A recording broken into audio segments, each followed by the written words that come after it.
All right, welcome to the very first episode of Drums and Shit. My name's John. I'm here with my bros Trevor and Keith, and we are at a really cool drum shop in the suburbs of Philadelphia called Pocket Percussion. They're our sponsor. We're in their living room, and we're happy to be here. Since it's the first episode, I really want it to be mostly about introducing ourselves, who we are, what we do, and why you should listen to us. So, I want to start with Keith, since we're at Pocket Percussion. He is the owner. I want to get into running a drum shop and what's difficult about it and what's great about it. Really, like, how do you get started into it? Because a ton of it, like, I have 20 snare drums. Like, how do you get started going from just collecting to that? How did it happen for you? It was hard. Like, I was, I don't know. I just started buying stuff at flea markets and fixing it up and selling it. It was always the idea to sell it? No, I was just buying stuff for myself because I got back into playing. Like, I stopped when my son Hunter was born. I didn't play for like 9 or 10 years. And then I just was like, I think I found like a cheap Tama Rockstar kit on like Marketplace for like $50. And I thought it was so cool. No, it wasn't. It was a Pearl export and it was a piece of shit. And I was like, I'm going to strip the wrap off of it. And then I'm going to wrap it with something cool. And I realized that wrap was like super expensive and it wasn't worth putting on a Pearl export. Yeah. So I went to like Joe Mar and I got like fake etched leather and I wrapped it in that. And then I realized that was dumb. So I sold it. And somebody actually bought it. For profit? Yeah. I made money. And I was like, oh, this is cool. So I could do this. So I just started doing that. So what are we talking year wise? When was that? Was like 2018, I guess. Oh. Yeah. You did this quick. Yeah, because then I started the shop. Like, I was selling toys and stuff, and I don't know. I was selling toys and pretty much anything. Like, I buy and sell toys still, kind of. And I ran a toy convention and I was buying and selling toys, and then I was fixing up BMX bikes. I don't know how I did that. I think it was just at a yard sale. I realized like vintage bikes were cool and I could make some money on them. Yeah. And then a guy I knew had a bike shop and I'd sell him stuff. And then he moved his shop to a bigger shop and he's like, you should put some of your shit at my shop. And I was like, okay. And I had some drums. So I put the drums in the shop. Yeah. And then it started to do well. Like, people were like buying them from the store. I was never there. He would just sell them for me, like with a commission. And he's like, you should put more stuff here. I was like, okay. And I did. And that was how the whole store started. That was in November. No. So I did that in like the summer of 2019. And then November, I officially like started renting space from him at the old shop. There was like 2 rooms. And then the one room, I rented that for like, I think it was like $200 a month. Oh, wow. And I filled that in like 3 months. So then I just rented the other room. So at the point when he was like, and jump in whenever you want, Trevor. I don't mean to be stepping all over this, but my question is, at that point, did you have a big collection of gear to sell, or was he like, let me sell more stuff for you and you had to go find it? Yeah, no, I didn't have anything. Oh, wow. Like, I literally started with that one set. And then I would I remember I have pictures of it. Like, I had like a Gretsch round badge I found at like snare drum. I found at the flea market for like $20. I think I built I had suitcase bass drums because I was building those just to play for people. And then like I built one for myself and I was building them for other people. So I had some at the shop and I was just like hitting like yard sales and flea markets and marketplace and buying stuff. So like I didn't have a collection of drums at all. Like I had toys. Yeah. So I was just like, I would go out and hit the pavement and like find stuff. And it was like, stuff was pretty readily available. It still is. See, I feel like I would have a hard time. I'd want to keep most of the stuff I find, I didn't. Yeah, right. Do you think taking a break from drumming really helped with that? I don't think I ever really wanted to collect drums. I did collect like AOT drums for a while. But even that, I was just like, I have the collector mentality towards the robots and stuff. But even with that stuff, I've sold through collections like many times. Yeah. Like I've gotten like every G1 Transformer and then sold my whole collection. Like I sold them when the 07 movie came out. And then I build it up again. And, I just get tired of seeing stuff. And if I see something that's sitting there not being used, I have like the monetary mind. I'm like, oh, that could make me this amount of money, and I could get something else that is useful. Yeah. So, and all the stuff in the store, I can play whenever I want. So That's true. Yeah. Yeah. But I'd rather it get moved on to somebody else and not sit here. Yeah, the toy thing blows my mind, man, because I'll walk in and all of a sudden there's a giant tub of All my students downstairs are like, ooh, toys. Yeah, it's so sick. It's so sick. Yeah. And, they'll have like a historic value to them. And, I mean, Keith's like an encyclopedia with that stuff. I think with drums too, but it's definitely ADD or something. Yeah. Because my mind just remembers all that stuff, like what little pieces go to who. Yeah. Like I can go through a tub of Transformers and piece together all the guns that go to which guy, and oh, all it that could be stuff. like this big, like maybe like half inch. I think that helps with drum stuff too. Oh yeah. Because I can like recognize what lugs are from what and what pieces go to what. I mean, I don't know everything. Were you figuring all that Transformers stuff out when you were little? Yeah, I had Transformers when I was like little kid. Because like that knowledge starts then. Yeah. My uncle had, because he's 10 years older than me, and he had all like 70s toys, and I was born in 84. So I was like kind of, when I was older, like because I was 1 when Transformers came out.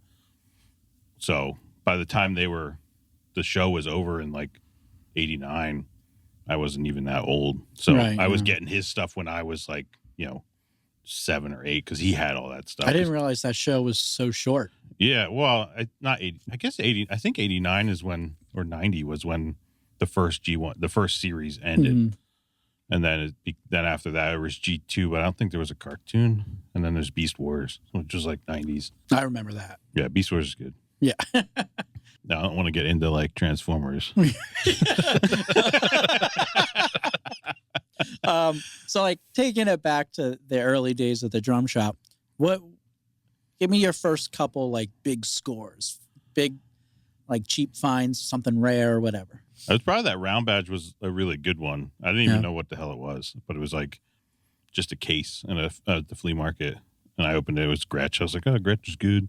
Yeah. And I think thinking back, it was probably, I think it was a Dixieland because it had that throw and stuff. That was a good score. But I remember trying, like, I just had like snare drums and I didn't have like a drum set because I was just doing the corner. Yeah. It's like, oh, I got to get like sets. But I could only fit like maybe 1 or 2 drum sets in the space that I had. Right. And I found a Lido Supreme MIJ kit on Marketplace for like $40. And it came with like a whole big bag of Zildjian cymbals. And then I think it came with an acrolite and a matching snare for the Lido Supreme. It was like the big script Lido Supreme. And that was pretty cool. And that's how I got into like figuring out MIJ stuff. Yeah. Like all the Japanese drums. And that, and then that was like the first acrolite I think I ever got was then. Because I don't even remember, like when I played drums in high school, I remember my set, but like I don't even remember what the hell snare I used. I don't remember what cymbals I used. Huh? You were never a gear guy back Not then. in high school, no. Yeah. Like after I got out of high school and I started tech and stuff, I was, but still, like I didn't remember what the hell that stuff was. I mean, you just took me to teching. What led you to that? The school I went to was a Christian school, and my drama teacher's husband owned a backline company. Oh. So he would kind of like get people, like kids from the school to like intern or work. So I did that. Awesome. I started there working, and I think the first day is like clean the bathroom. I was like, ugh, this job sucks. But then you learn that I knew stuff. I knew how to fix, drums, and I knew I could tune drums well. I wasn't super great then, but I knew what I was talking about. And then he'd like send me out on gigs. I did like stupid stuff like 4th of July at like in Harrisburg and dumb crap. And then you get bigger gigs like the Grammys and stuff like that. Were you at the Grammys? Yeah, I did the Grammys at Madison Square Garden. That was in that's all. 2002. No big I think deal. it was 2002 or 2003. Wow. Yeah.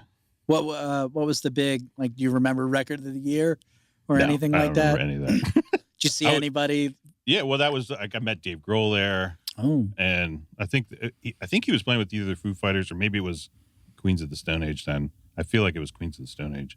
Smoking. Yeah, that was cool because the guitar tech that we knew was like actual friends with him, or the guitar tech that worked at our place. So like they were like fuck around and joke around and stuff, and it was funny. And doing like I did like just weird stuff, man. It was like a blur because I was like 18 to 20, if that. And it was just like working 100 hours a week. Total blur. Like, I remember one time I did, was it the Today Show? I think it was for Christina Aguilera. Oh, and then wow. it was like you had to be there at like 2:30 in the morning, like drive from Philly to Manhattan, like through the tunnel and everything in a box truck. Yeah. Load everything out, set everything up, and then you wait for the band to do their thing for like fucking 5 minutes. Yeah. And then you got to break it all down. But we did that, and then I had to go do like another thing right away, and I was up for like 2 days. And I went home and I slept for like 3 days. And I had like all these missed calls. People like thought I was dead. But I was just so tired. Nobody ever understands, like, when you get home from tour, you're dead. Yeah. Like, as soon as you walk in the door, it's 2 days of, Yeah. they Yeah, you kill gotta me. At least. Yeah. I didn't even drink or anything that Yeah. like I was just like Oh, so yeah. tired. I probably Yeah. wasn't drinking water. You're just like living off of like Red Bull and crappy gas station food. Right, yeah. Typical tour. Yeah. Yeah. Well, talking about teching, this is a good segue to talk to our boy Trevor over here. Hello. He recently did a big tour teching for the Hooters. Local Yeah. legends here. Yeah. in the Shouts out. Philly Burbs. Shout out the Hooters. Shout out Dave. Yeah, Dave. So Trevor here is a man of many hobbies and I guess professions. So I kind of want to get into all of it. Where do you want to start? Well, we should start with how I met you because I don't even remember. I guess it was you came because of Mike. Yeah. So Mike Mangello of Mangello Cymbals in South Philadelphia, he's a great cymbal smith. He had heard about your shop, well, Pocket Percussion, through Instagram. And it was pretty local. I guess you guys had chatted. I reached out to Mike because it was actually Ian, saw or heard something that Mike did an interview on like a radio station or something like that about cymbals. Yeah. He's like, hey, you should check out this guy in Philly that's making cymbals out of stainless steel. I was like, okay. So I think I reached out to him on Instagram, and then he came up and brought some cymbals up there, like those giant stainless ones. They're like a 30-inch ride and all kinds of stuff. It was cool though. Like I'd never seen anything like it. Yeah. And then you came for the day. Yeah. Yeah. We drove out, just loaded up the car and had quite the day. That's actually where I met Dave. Oh, yeah. Eric Metz, Croker Percussion. A bunch of people came out that day. It was a great day. That was a good day. Right. I believe Rich Scanella was there as well. Yeah, that was a cool day because it was like such a small shop then, but like we had like a maker day. I didn't know you then, John. Yeah, probably not. No, and we had I did like a maker day, and we had Croker Percussion come out. Mike Mangello came out. I think Bucks County Drums was he? I don't remember. There was a set there. Chris wasn't there though. Chris had made that set or whatever. Yeah. Was that this shop?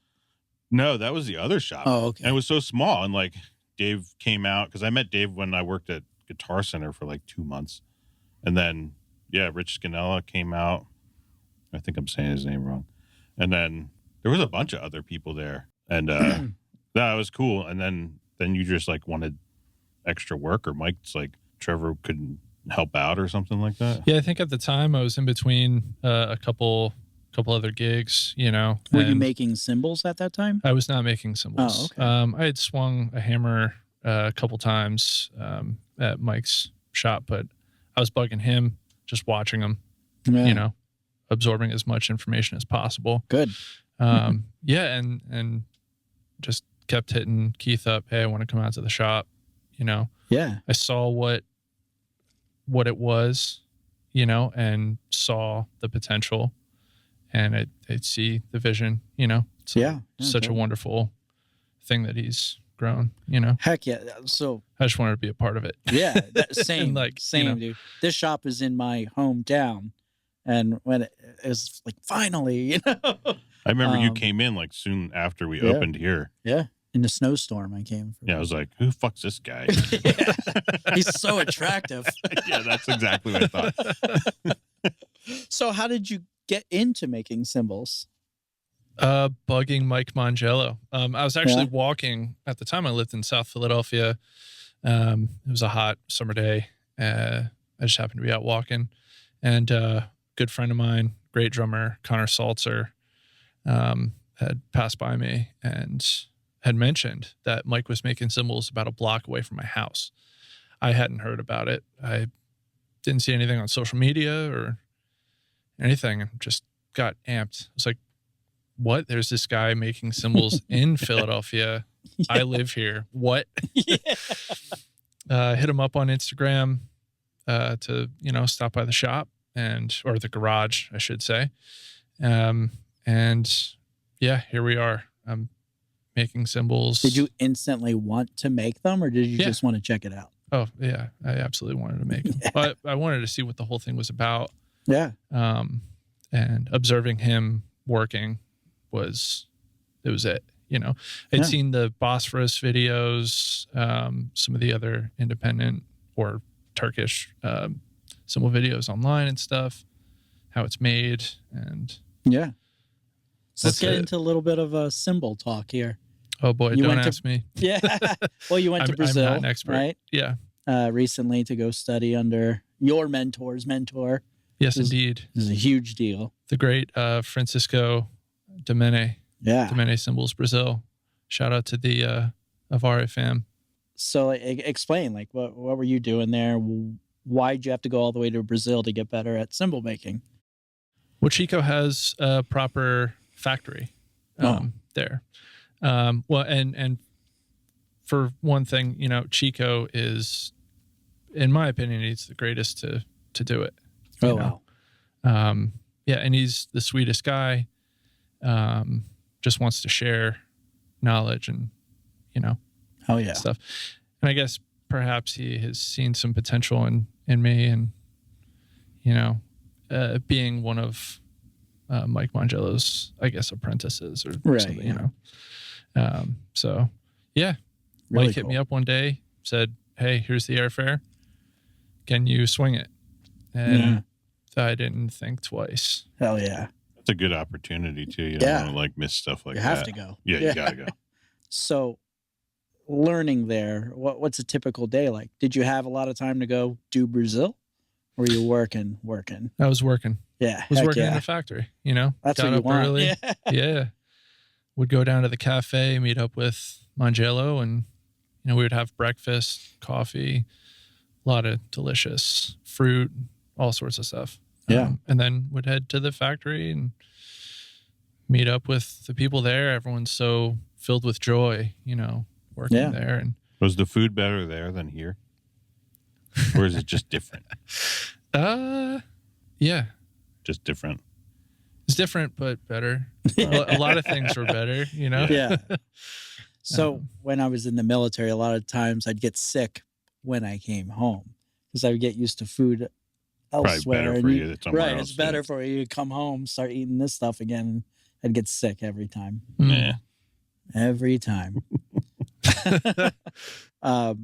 So in a factory like that, I'm assuming they have a bunch of people making cymbals all at once. How many cymbals can one person churn out in a day? Well, if you have access to the right machinery, you can make tons. Yeah. Like 100? I don't know about 100. Okay. But if you're saying from freshly produced blank to a finished product that's playable, takes a little more time. Yeah. Is it even possible to do it in one day, a cymbal? It is. Oh. For sure. Okay. But yeah. Not easy. It's not easy. Yeah. Okay. Interesting. Yeah, we got to get Mike to come out too, because that's another link. Yeah, you and I just be quiet and let them talk. Do your thing. Yeah. That'd be great. We'll end up talking about expensive steaks and scotch and stuff. Well, your cymbals sound great. They look really nice. Thank you. I appreciate that. Yeah, I just have no idea on how to do any of that. When I saw Mike making cymbals, I didn't think, oh, yeah, I want to do that. I was like, that's cool. But that's it takes a separate person to want to do that. Yeah. I just imagine it would be painful on my wrists. That's what I thought. I was like, man, my shoulder and elbow would be done. I wouldn't be able to. But I guess you're not hitting like crazy hard, right? Yeah. Using the weight of the hammer and just kind of dropping it, or absolutely utilize the weight of the hammer, and it's a lot of push pull, drop snap. I guess there's the kind of motions. technique that you use to do that, like with anything else. Absolutely. paradiddle it out. Yeah. Paradiddle it out. So moving away from the cymbals for a second, and you teching with the Hooters, how in the world did that happen? Which teching with the Hooters? Yeah. Well, Dave is he's a friend of the shop. Yeah. You know, and I'm open for really any gig. Yeah. Navigating this current gig economy, the music industry and everything nowadays, you know, some things are simpler than in, you know, past times, and some things aren't. Right. Yeah. And I'd rather stay involved in music, and specifically music community, things that revolve around building community. Yeah.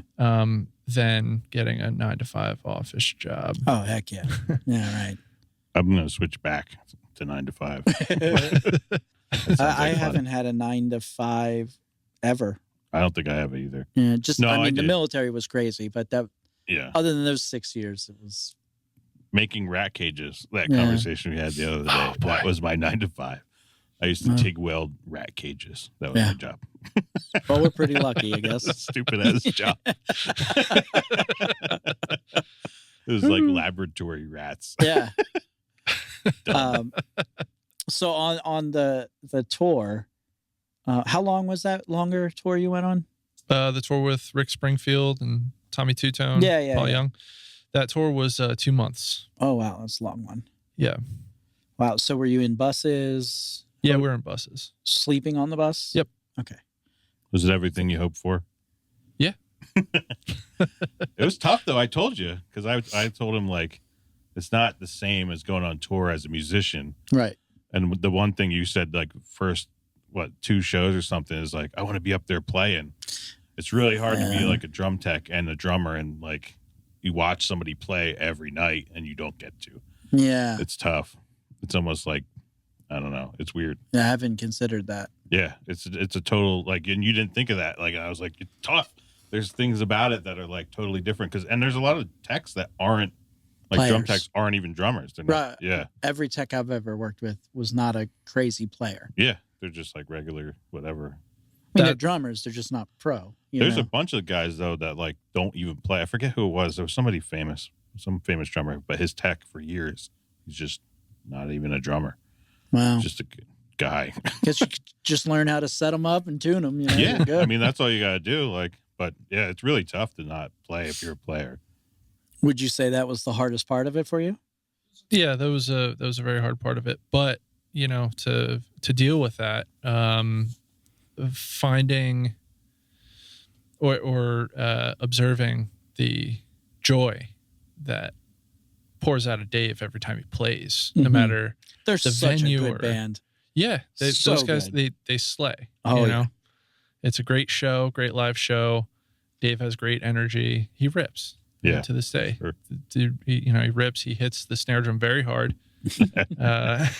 So, you know, a lot of retuning the snare there, but Yeah. yeah, I'd say that, you know, observing Dave's playing. Yeah. Any on stage emergencies you had to react to? Yeah. Yeah. Oh, That man. face. Yeah.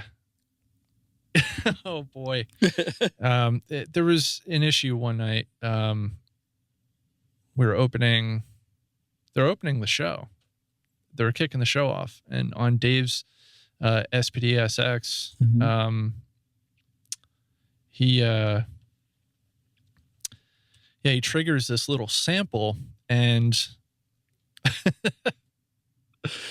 the sample, you know, it essentially buys time for the band to walk out. Band walks out, everyone gets pumped up, and you know, he had zero sound in his ears. I remember you telling me about that. Yeah, and this was a show that my family came out to. Oh, It was like one of those hometown shows where everyone's friends, family, and anyone came out, you know. And I almost jumped off the side of the stage. The stage was like 10 feet in the air, whatever, you know. I almost shit my pants. Was that the Quakertown show? It was Atlantic City. Oh, I see. Oh, wow, yeah. That was at Hard Rock, right? Or Golden Nugget? Yeah, No, Hard Rock. Hard Rock. Yeah. That was the one I was going to try to get to. Yeah. but after that, The sound came back. yeah. Yeah. How many times are you retuning his snare in a night? Or you just once? Like a handful of times. Yeah, handful of times. There were a couple times where the tension rods on the bottom of the snare would just come out. Yeah, right where he was hitting. Didn't do the trick, the rubber thingies. Remember? Even with some of the rubber. Oh, things. really? Yeah. It would just Wait, slide through. what's the trick? Because this happens to me too. So I would always put. I told him like with floor toms and stuff or whatever. I'd go get the little rubber gaskets from like Home Depot. Mm-hmm. They're like for plumbing and stuff, and you get the small pack, and they slide onto tension rods.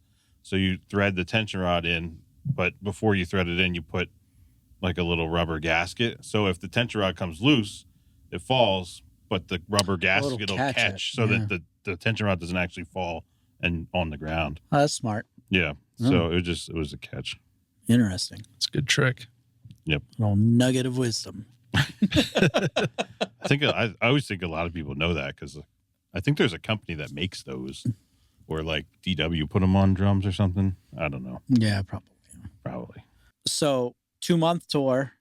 Yeah. That was an interesting moment you had there.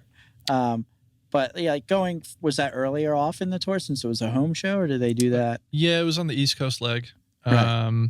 Was that the first leg of your tour? Yeah. Cool. It was earlier in the schedule for sure. So did they get tighter and tighter as the tour went on? Yeah. Yeah. That's my favorite part of tour. By the end of it, you're just a machine. Yeah. I would say the crew also, Right. We that's had a all good part of the flow. show. Yeah. Yeah. Coming from, DIY punk touring,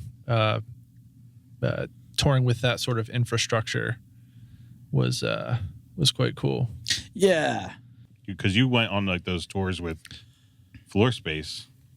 And Shout out Floor Space. Shout out Floor Space. But it's a totally different thing. Because I remember doing that crap, and you're like a bunch of guys in a van. Like it can be fun, but when you get older, it's like, Well, yeah. this isn't that fun. Oh, I like it. I never liked that. Like the longer drives, you get up and it just hurts more. I would rather just drive in my own car and like sleep in that car if I'm going to sleep in something, but being stuck with a bunch of people. I'm a fan of the hotel room. I do like hotel room. Good hotel room. Yeah. Hotel's good. Yeah. You go down south and it's like you get nice, clean rooms and they're cheap. It depends where you go. But you just got to know the chains. But yeah, and you get like decent like breakfasts when they have like the whatever the free breakfasts are, because it's always like biscuits and gravy and shit like that. Oh yeah, that's good. I noticed in the South on the last tour. I noticed what was it? Boiled nuts or something? They're selling everywhere. Nice. Well, John, you didn't even say what band you tour with. So John plays with The Color Fred. Yeah. And you did a tour last winter? It was like was it in the winter? Oh yeah, because we went south. It was nice and warm. Yep. Yeah. That was like right after Christmas, like right? 2 months ago or something before? like that. Yeah, we were down by Mexico. Oh wow. I got sunburned on that tour and then came home and it snowed. But was that just in a van? You guys were just driving in a van with a trailer? Yeah. Yep. And hotel rooms every night. Was that when the van got broken into, or was that a separate thing? Yeah. Well, we did like I think it was 2.5 weeks. And then we came home for a few days and then we went back for another weekend because we went all the way out to Texas, 4 shows in Texas, but hit like Ohio, like Midwest down, and then came back up through the South and the East Coast. So we didn't really get to hit DC. So we came back the next weekend, had a great show. We were talking like, oh yeah, like shows don't usually go well in DC. We go in and killed it. The best show. Come out and our windows are smashed. That sucks. Yeah, Ouch. it's part of it. And did they take like a lot? No, one of Fred's bags got taken, unfortunately. They didn't get any gear. 'cause No, you we in were the on sh- you were stage when it happened. Why yeah. would you rob a Stupid. band trailer when they're on stage? I don't think there's much thought that goes into that stuff, though. Yeah, well, we found out the next weekend that same venue happened again. Oh, wow. Another band. So somebody's just... That happened to us when I Staking was it in out. high school. Somebody smashed. We drove up. We were playing C Street in Philly, which probably shouldn't have. And we were like teenagers playing Yeah. like a church in a punk band. And my buddy had it was his parents' Dodge Grand Caravan. We went in to scope out the thing. He parked like on the sidewalk out front. We come out, it's gone.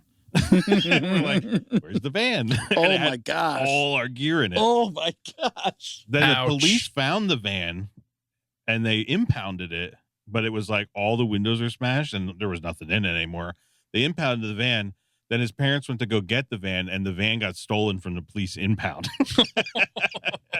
It was ridiculous. And then they never got it back. Must have been on some like... It was like a Dodge Caravan. It was like an 89 Dodge Caravan. Like, why? somebody needed it. I guess. Yeah, it's unfortunate, but you hear a lot of trailers getting taken on Yeah. tours. And I'd be scared taking a trailer full of gear on tour. Like, yeah, that's what we do. even big bands had Oh, yeah.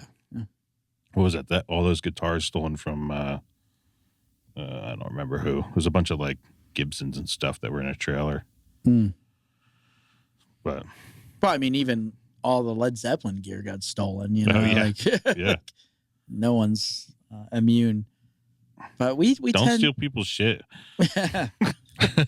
we tend to leave like after the show. We'll drive like an hour or two away, Yeah, get a hotel somewhere further away. yeah. That makes Because a lot of sense. times these guys just wait for you to leave a show. They follow you. When you turn into a hotel, they keep driving. They come back at 2 a.m, 4 a.m, take your stuff. Yeah, that makes sense. Yeah. So just keep driving. Park the van in a well-lit area, folks. Back it in. Yeah. Well, sometimes the people working in the hotel, you know, there's one person working in the middle of the night. Yeah, They're the ones texting like, oh, trailer pulled up. yeah. Like it's Ooh. teamwork. Inside job. Yeah, yeah. This is pretty fun. I've never actually done like a podcast like this, so it's kind of weird. Yeah. John, you had a podcast. Yeah. We Well, had you a do now again. yeah. Yeah. So I guess a cool way to start wrapping up a little bit would be to talk about where we want to take this. And one of the exciting aspects of this podcast really is because of this shop through Keith, a lot of big drum names come through here. A lot. Yeah. It's surprising. I end up meeting someone semi-famous every few weeks. It's kind of cool. It is very cool. It's pretty sweet. Yeah. Just, you know, when you're on tour, you go to the local drum shops. Everybody does it. Even like killer people to come in that aren't famous people that are Yeah. I love watching the guys come through like Greg Masters and stuff like that. Like he was coming in the shop. If anybody knows who Greg is, hey Greg. But he was coming in the shop when I was in Doylestown and he was still in high school. And then now he's going to Temple and like watching that progress. It's cool. You know what I mean? Because Yeah. it's like, what are they? You know, you see what those guys are going to do. Because you think of like Pro Drum Hollywood, like those guys had all these famous dudes that like we look up to, but they were just like whatever shit kids probably coming in buying Yeah. gear. Not saying you're shit, but you know what I mean? Like it's everybody starts somewhere, so it's cool. Like we get like regular, you know, guys and just everybody. It's great. But yeah, there's a good pool of people that come by. Yeah, we're gonna have like a guest. This is gonna be a weekly thing. Guests of all kinds of drummers, I guess gear people, other shop owners, Yeah, all sorts of stuff. But really, Shoot the shit. we just want to have like real conversations about drums and shit. yeah. John wasn't 100% on board with the name, but I kind of like it. Yeah, this name was Drums and Shit. Drums and shit. You know, It was kind of forced on me about an hour and a half ago. Well, nobody could think of anything. You lay it on me, and that's what you're getting. Oh, I like it. It's in. No, it's fun. I think we can. Well, it'll be really great to keep this going and be able to like give back some information. Heck yeah, yeah. And we have some games planned that we're gonna do on here that the audience can participate in. We're gonna talk. Anytime we get some kind of rare or cool piece of gear in, we'll bring it up and show you guys. We probably should have done that this time. Yeah, it's okay. There's a cool drum right behind you. Oh yeah. You can't see it though. Well, what is it? It's just a Ludwig Superphonic. It's nothing crazy. Oh, 60s? Yeah, it's 60s. Keystone badge. Oh, cool. Yeah, it's just a Keystone badge Superphonic. Oh, I hit my mic. Yeah, it's nice. Dated August 23rd, 1967. Now, the Superphonic, that's the one they say is the most recorded drum? Or is it the Acrolite? No, this is baseball bat throw off. This is like, if you want one, if you want a Superphonic, this is like the good one.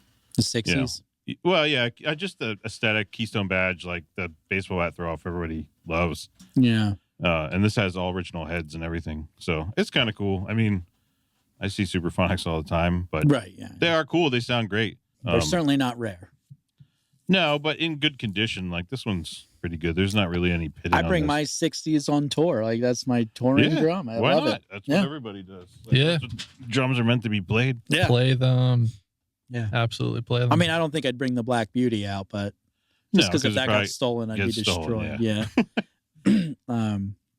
What's the most expensive piece of gear you have on the road? Oh, now I'm going back into like topics. On the road? The set or the cymbals? Cymbal bag. Yeah. Yeah, probably. My cymbals aren't worth anything though, and that's what I bring on tour. Yeah. So if I lose them, I'll just make some more, I guess. Well, when I was younger, I would bring everything. Like I wanted to play my expensive stuff, but now I realize you just break everything on tour. Yeah. You know, and I don't even. Now I'm like, oh, look, I want to get some lighter cymbal stands, and you know. But they'll just probably break. Yeah, they probably will. Yeah. If you don't break it, someone else probably will. I usually buy at least one piece of hardware every tour so far. So. Yeah, I think that DW 9000 stuff though. If you're going on tour, like it's heavy, but that's what I use. It's not gonna break. Yeah, it's rock solid. That's what we were using for Dave and the Hooters. The only thing I only ever had issue with the hi-hat stand getting damaged in the hardware bag. Mm-hmm. Like the bent the rod, you mean? Yeah, and the locks that hold the pedal up. Oh. You know what I'm talking about? Oh, like on the bass? Yeah, it actually starts bending the thing, I realize, which kind of stinks.